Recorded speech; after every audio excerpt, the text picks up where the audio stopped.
Assalamualaikum warahmatullahi wabarakatuh. Perkenalkan, nama saya Indah Permatasari. Saya mahasiswa semester 8 Universitas Nasional. Hari ini saya akan mempresentasikan secara singkat tentang indeks pembangunan manusia. Yang pertama-tama saya akan menjelaskan tentang pengertian indeks pembangunan manusia itu sendiri. Di sini ada pengertiannya. Indeks pembangunan manusia atau IPM atau Human Development Index atau HDI adalah pengukuran perbandingan dari harapan hidup, melek hidup, pendidikan dan standar hidup untuk semua negara di seluruh dunia. Ini menurut Biro Pusat Statistik dan UNDP tahun 1997. Ada juga pengertian indeks pembangunan manusia menurut Supomo 1999, ada di BKKBN. Indeks pembangunan manusia atau IPM adalah merupakan indikator komposit tunggal yang digunakan untuk mengukur tingkat pencapaian pembangunan manusia yang sudah dilakukan di suatu negara atau wilayah itu sendiri.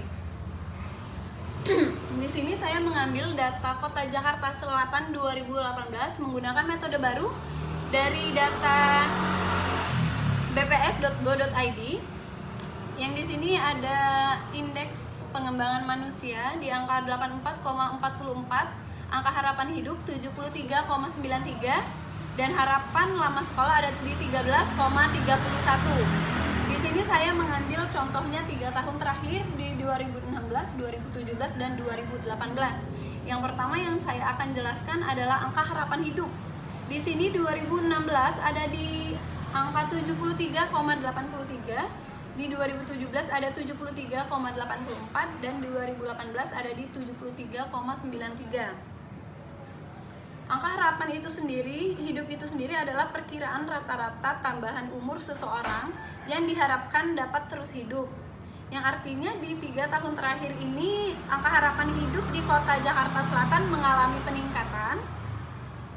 Hal ini merupakan dampak dari adanya perbaikan status kesehatan masyarakat, termasuk peningkatan akses dan kualitas pelayanan. Yang kedua yang akan saya jelaskan adalah tingkat pendidikan. Jadi di sini tingkat pendidikan di Kota Jakarta Selatan itu 3 tahun terakhir di 2016 ada di 13,22, di 2017 ada di 13,27 dan di 2018 ada di 13,31. Data ini menunjukkan bahwa masyarakat yang ingin berpartisipasi dalam pendidikan masih terus bertambah ya. Jadi dari tahun ke tahun mengalami peningkatan yang fungsinya pendidikan sangat penting dalam upaya mewujudkan kemajuan dan peningkatan kemakmuran masyarakat. Bahkan berkolerasi dengan upaya-upaya peningkatan kesempatan kerja di Kota Jakarta Selatan. Yang ketiga, saya akan menjelaskan tentang indeks pengembangan manusia.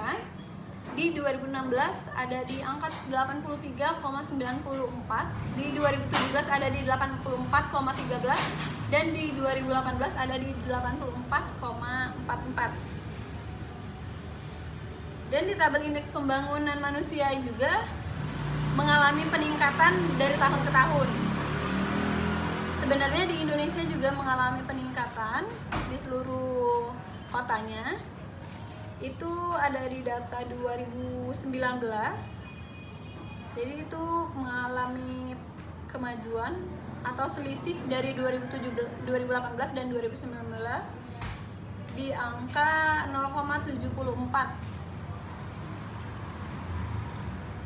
Jadi indeks pengembangan manusia di DKI Jakarta, khususnya di Kota Jakarta, itu mengalami peningkatan yang sangat pesat. Jadi yang paling tinggi IPN-nya itu ada di Kota Jakarta Selatan dibanding di wilayah Jakarta lainnya. Jadi ini mengidentifikasi bahwa pembangunan yang dilakukan di Jakarta Selatan merupakan yang paling berhasil meningkatkan taraf hidup masyarakat. Pembangunan manusia dikatakan berhasil jika mengandung 4 prinsip berikut. Jadi yang pertama itu ada produktivitas, yang kedua ada pemerataan, dan juga yang ketiga ada kesinambungan. Keempat ada pemberdayaan. Di sini bisa dilihat dari produktivitas itu penduduk harus dimampukan untuk meningkatkan produktivitas dan berpartisipasi penuh dalam proses penciptaan pendapatan dan nafkah. Yang kedua ada pemerataan, jadi penduduk itu harus memiliki kesempatan yang sama untuk mendapatkan akses terhadap semua sumber daya, ekonomi, dan sosial. Yang ketiga ada kesinambungan, yang artinya akses terhadap sumber daya ekonomi dan sosial harus dipastikan tidak hanya untuk generasi saat ini, melainkan untuk generasi yang akan datang.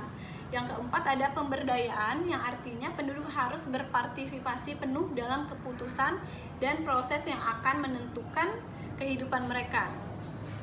Jadi serta untuk berpartisipasi dan mengambil manfaat dari proses pembangunan itu sendiri. Jadi di sini saya sudah menjelaskan tentang indeks pembangunan manusia di Kota Jakarta.